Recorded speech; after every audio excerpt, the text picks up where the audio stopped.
سلام، من صحرا و به کانال من خیلی خوش اومدین. امروز برگشتم با یه ولاگ دیگه، ولی این ولاگ فرق داره به خاطر اینکه خونم تمیزه و میخوام بهتون خونه رو نشون بدم. یعنی قراره که یه دونه هوم تور کوچولو داشته باشیم، ولی فقط از طبقه پایین، به خاطر این اتاق خوابا هنوز بوم ترکیده و آماده این نیستن که شما بیاین ببینینشون. ولی میخوام بهتون پایین نشون بدم حیاتی که درست کردیم. اگه یادتون باشه توی یکی از ویدیوهای قبلی گفتم که میخوام برای حیاط فرنیچر بخرم و درستش کنم. یه خورده حیاط وضعیتش بهتره، هنوز کامل نیست، ولی خیلی ذوق دارم که بهتون نشون بدم. بنابراین الان بیایم با هم یه قهوه درست کنیم و بعد خونه رو بچرخیم، بریم حیاط رو ببینیم، بعدش هم ببینیم چی پیش میاد دیگه. بشین بریم. کجا بشینن؟ نشست. من هنوز قهوه نخورم بچه ها، مغزم کار نمیکنه، بنابراین خورده نگیرین. بذارین فعلا یه قهوه درست کنم. این ستاپ قهوه رو که دیدین میشناسین، میدونین معرف حضورتون هست. بریم برای قهوه.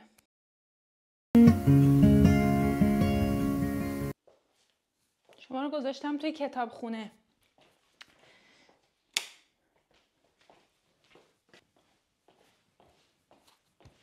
مشخصه خیلی خوشحالم. میگم که دقت کردین چقدر کیفیت ویدیو بالا رفته. نمیدونم حالا این ولاگو بعد از ولاگ تولدم میبینین یا نه، ولی این دوربین جدید کادو تولدم بوده و من خیلی خوشحالم به خاطر اینکه دیگه لازم نیست با گوشی فیلم بگیرم و این کلا خیلی سیستمش هم هوشمنده هم با کیفیته و خیلی میکروفونم دارم دیگه. وای خدای شکرت که دیگه قرار نیست بهم قور بزنین بگین که چقدر کیفیت صدات بده، چقدر صدات نمیاد. دیگه قراره همه مشکلات ما حل شه، همه چی.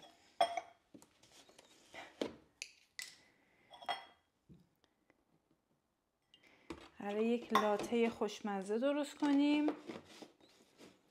همین الانم یه دونه ولاگ توی یوتیوب آپلود کردم. امیدوارم که بچه‌های خوبی باشین و ببینین و من خودم یه سر دارم هزار سودا سر ویدیو گرفتن، خیلی تنبلی میکنم. ولی وقتی که ویدیو میذارم دیگه استقبال کنین دیگه، اینطوری که نشد. بذارمتون اینور. کیفیت و دوربین با هم میاد. خیلی جالبه، واقعا جالبه. همه تلاششو داره میکنه، ولی خب بیارمتون جلوتر. یعنی قشنگ معلومه خیلی ذوق دارم که دارم از این استفاده میکنم.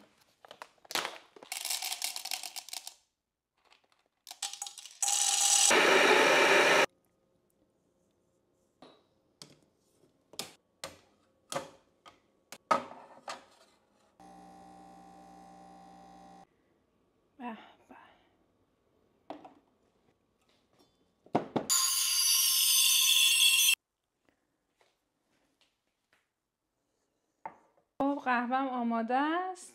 برخلاف تلاش‌های مذبوحانه‌ای که کردم نتونستم آرت بزنم، با اینکه حسام بنده خدا، حتما اگه تو اینستاگرام منو فالو کنین دیدین چه آرتایی میزنه. خیلی تلاش کرد که من یاد بده، ولی فکر کنم در این زمینه من واقعا استعداد ندارم که آرت بزنم. یعنی استعداد نمیدونم، فکر کنم تنبلی میکنم، درست دقت نمیکنم، ولی احتمالاً که دلیلش اینه که حسام هست و اون انجام میده. یعنی قهوه‌ای که درست میکنم خوشمزن.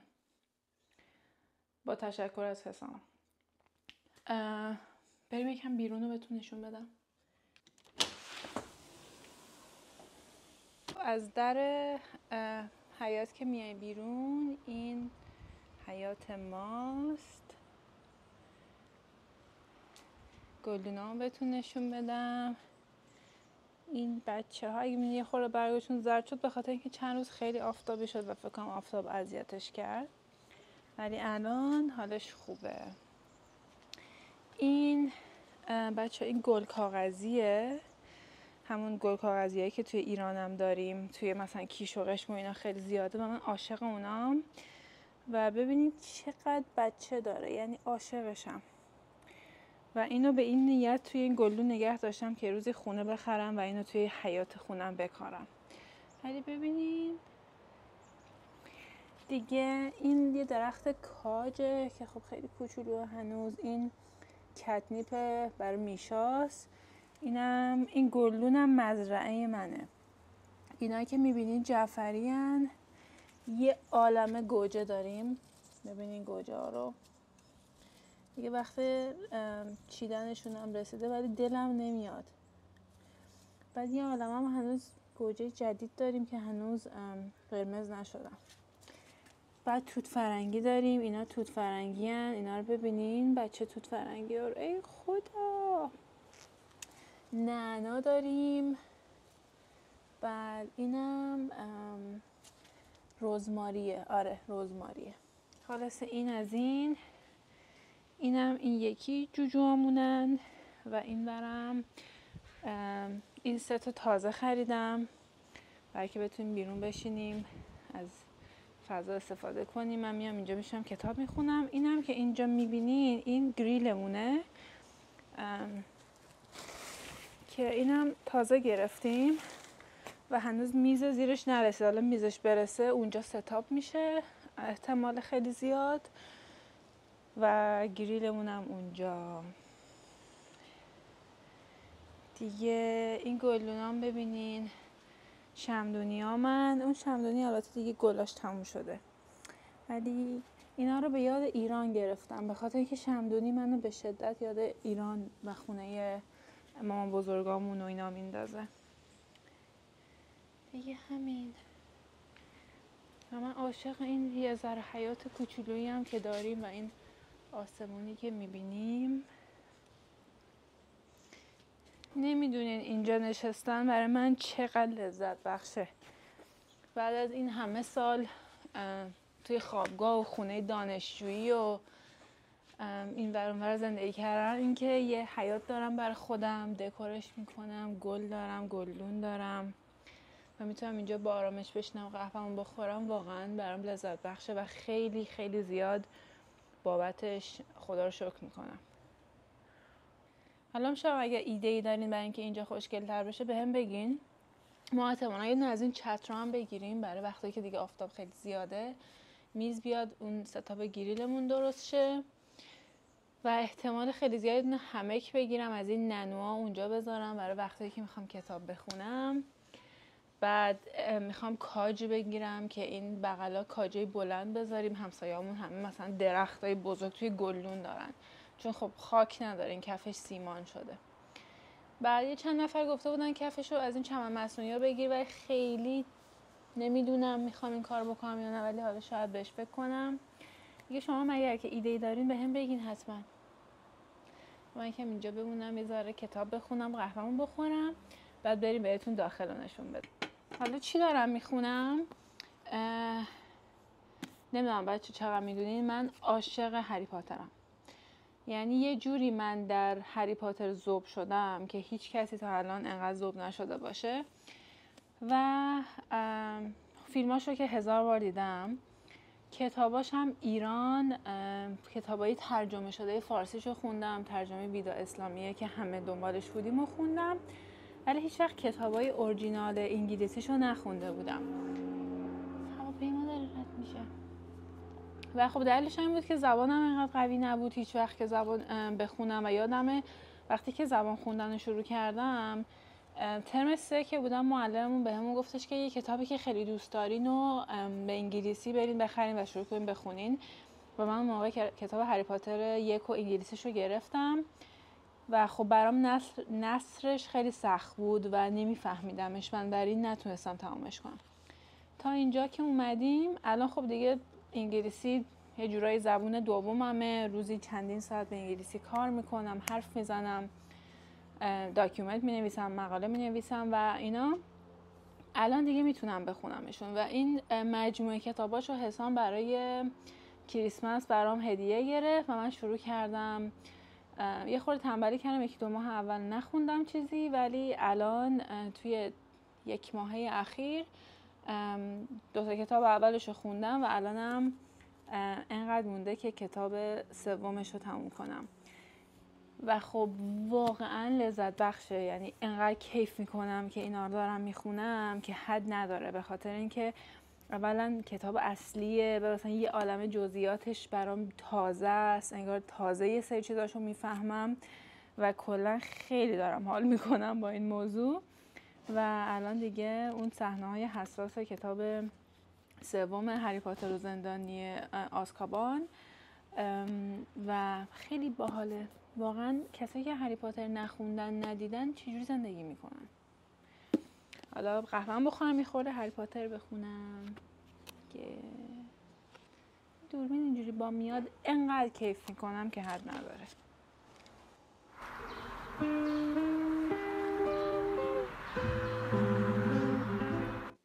خب قهوه رو که زدم، یه ذره کتاب خوندم، حالا میخوام بهتون خونه رو نشون بدم. بذار بریم از در ورودی بیام، یعنی میخوام کاملا طبیعی انجام بدیم کارو.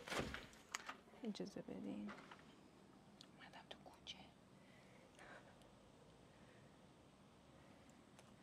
خب در خونه ما رو که باز کنی بیای تو، بچه این راه رو میره طبقه بالا که اتاق خواب و سرویس و دستشویی و انباریمون بالاست.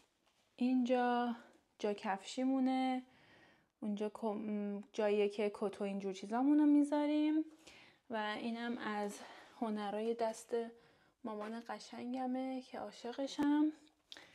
و این فضای خونه. اینجا فضای نشیمنمونه که حالا قرار نیست اینطوری بمونه، این فعلا چیزیه که در حال حاضر وجود داره ولی قرار نیست اینطوری بمونه. حالا بهتون میگم چرا. این درخت میشا خانومه که روی اونشون میشینن و پادشاهی میکنن در این خونه. بعد اینجا ستاپ قهوه حسامو داریم، اون سبد پایین سبد وسایل میشاست. این ستاپ قهوه حسام دستگاه قهوه سازمون، گرایندرمون، اونام برای برو کافیه. یه عالمه گیاه خوشگل اینجا داریم. اینا رو اکثرا من از خونه قبلیمون از وقتی که دانشجو بودیم خیلی کوچولو بودن، گرفتمشون و الان بزرگ شدن، همشون بیبی دادن. این کتابخونه جدیدترین عضو این خونه است، به خاطر اینکه من واقعا کتابام همه پخش و پلا بودن و بالاخره یه کتابخونه گرفتم و که سعی کردم یه چیز بگیرم که به خونه بیاد، به خاطر اینکه دوست دارم که مثلا یه دیواری عالمه کتاب باشه. حالا به هم بگین نظرتون چیه. این گلدونم خیلی کوچولو بود که گرفتیمش و الان انقدر بزرگ شده. این گل قهوه است بچه‌ها، این گلدون حسامه. یه خورده الان بچه حالش خوب نیست، فکر کنم به خاطر تغییر فصل، ولی داریم بهش میرسیم. اینم یه گل خوشگل دیگه. اون قسمت ظرف غذای میشاست. این دیوار کوبا بچه همه کار دست مامانمه، خیلی دوستشون دارم. و دیگه بازم گلدون، اینو ببینید چقدر پر و خوشگله. و اینم ماشاءالله بهش، وقتی گرفتیمش خیلی کوچولو بود، الان برای خودش خانومی شده. اینم بچه ها گل آووکادوه، یعنی هسته آووکادو رو سبز کردیم خودمون و ببینید چقدر ناز و قشنگه. بچه هم داره. دیگه این میزانخوری از خونه دانشجویی به یادگار مونده، قراره عوض شه. و آشپزخونه که من خیلی دوست دارم آشپزخونه خیلی مینیمال باشه، مثلا روی کابینت ها پر نباشه. دیگه همه سعیمو کردم که خیلی همه چیز مینیمال باشه. و یخچالمون، عکسامون و این خیلی بامزه است. هر کی میاد میبینه کلی میخنده. این لیست غذاهای ایرانیه که میتونیم درست کنیم، به خاطر اینکه یادمون میره چه چیزایی میتونیم درست کنیم. این کارت دوغ آولی هم یکی از دوستای عزیزمون برامون از ایران آورده که خیلی بامزه است، با این مگنت آدامس خروس نشان. دیگه اینجا هم تلویزیون و یه سری کتابم اونجا دارم، ولی این تلویزیون و میزش هم قراره عوض شه. حالا بهتون داستان این تغییر دکورا رو بگم. خب حالا چرا همش میگم این قرار عوض شه اون قرار عوض شه؟ خیلی از وسایلی که ما توی خونه داریم وسایلی که توی خونه دانشجوییمون اگه یادتون باشه، البته ویدیوهاش تو یوتیوب هست، اون موقع گرفتیم و خب به نیت این خونه گرفته نشده و خیلی وقتی جاهایش به این خونه نمیخوره، ولی خب فرنیچر خوب گرفتن اینجا گرونه و چیزی نیست که آدم بتونه یهو همه چی با هم عوض کنه. ما خیلی از وسایل این خونه رو از فیسبوک مارکت گرفتیم، یعنی از توی فیسبوک اینجا یک پلتفرمی هست به اسم مارکت پلیس که تو میتونی چیزایی دست دومی که داری، یعنی وسایلی که داری رو بذاری اونجا بفروشی و خب خیلی وقتی که دانشجویی کمک میکنه. حتی اول زندگی مثلا یه جورایی ما با فرهنگ ایرانیمون که بزرگ میشیم مثلا جنس دست دوم خریدن برامون افتاره و عیبه و اینا، ولی واقعا این تفکرات رو باید بریزیم دور، به خاطر اینکه جنس دست دوم خریدن هم از نظر اقتصادی خیلی به نفع، هم به طبیعت و محیط زیست خیلی کمک میکنه و واقعا اگر که اون چیزی که میخوای و بتونی دست دوم تمیزش رو پیدا کنی، چرا که نه، چرا اصلا آدم بره پول نو بده.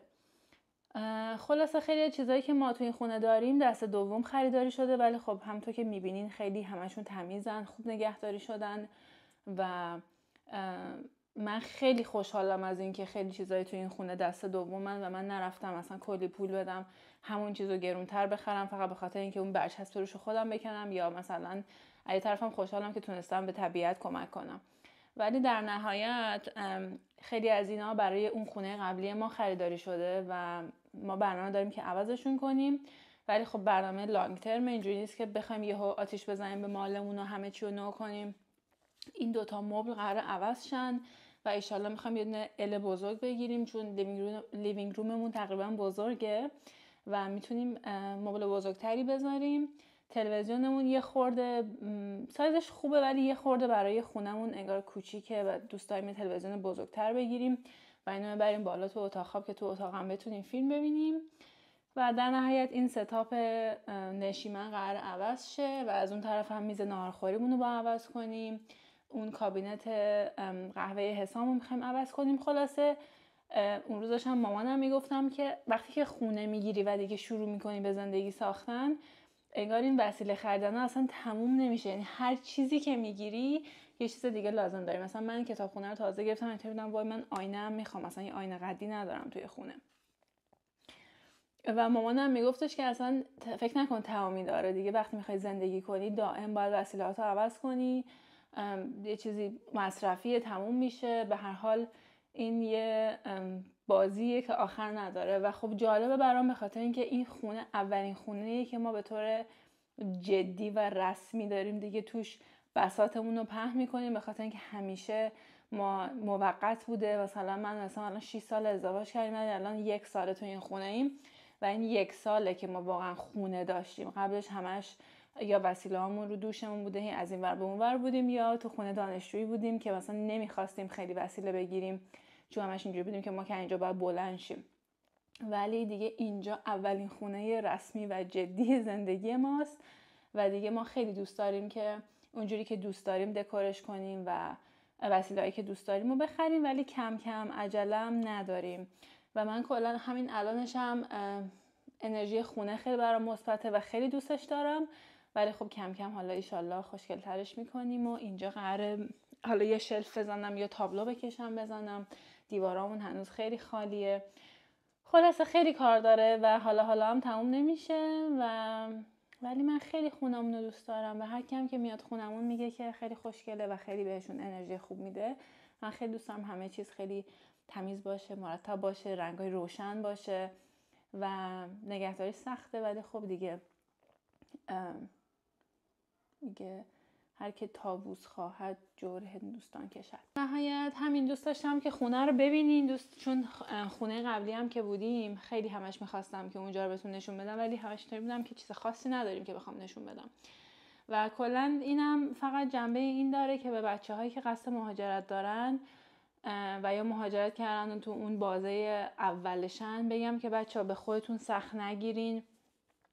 همه از هیچی شروع میکنیم، حالا به جز یه عده خاصی که حالا با اونا کاری نداریم، ولی معمولا ماها همه یک ماهایی که مثلا تحصیلی میایم بدون پشتوانه مالی خیلی زیادی میایم و نون بازومون رو میخوریم، همه از صفر شروع میکنیم، همه از خونه های کوچولو، وسیله های دست دوم، همه سعی میکنیم مراقب دخل و خرجمون باشیم و اون دوره سختی رو همه داریم. هنوز هم ما داریم، اینجوری نیست که بگم مثلا 3 سال میگذره دیگه بوم همه چی عالی میشه. ما داریم توی یه مملکت جدید از صفر خونه زندگی میسازیم و اصلا کار آسونی نیست. بنابراین دمتون گرم، خسته نشین، ادامه بدین، چون تلاش کنین مطمئن باشین به اون چیزی که میخواین میرسین و همش فقط با تلاش و زحمت خودتون ممکنه و اینکه هدفاتون چی باشه. خلاصه که اگر که شما کانال من رو از چند سال پیش دنبال کرده باشین میدونین دیگه ما خونه دانشگاهمون، من یادم از آیکیا که وسیله میگرفتم باز میکردم و ویدیوشو میذاشتم توی کانال، خیلی من مسخره میکردم و کامنت های منفی میذاشتن که 2 بشقاب از آیکیا خریدی، حالا مثلا آنباکس میکنی که چی و فلان، و مثلا مسخره میکردن که این اصلا چیزی نیست، که یعنی انقدر کمه که اصلا نشون دادن نداره. ولی من خیلی خوشحال بودم به خاطر اینکه هر یه دونه پر کاهی که به زندگیم اضافه شده همش نتیجه زحمت خودم و حسام بوده و بابت هر چیزی که دارم واقعا خدا رو شکر میکنم و اگرم اینا رو شیر میکنم به خاطر اینکه شما اون روزا رو دیدین، اینا رو هم ببینین و ایشالله که همیشه هممون رو به جلو باشیم با تن سالم و دل خوش و بتونیم به همه هدف و آرزوهامون برسیم.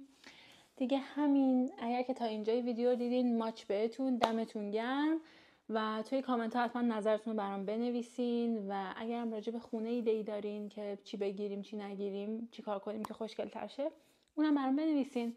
دمتون گرم تا ویدیوی بعدی. خدافظ.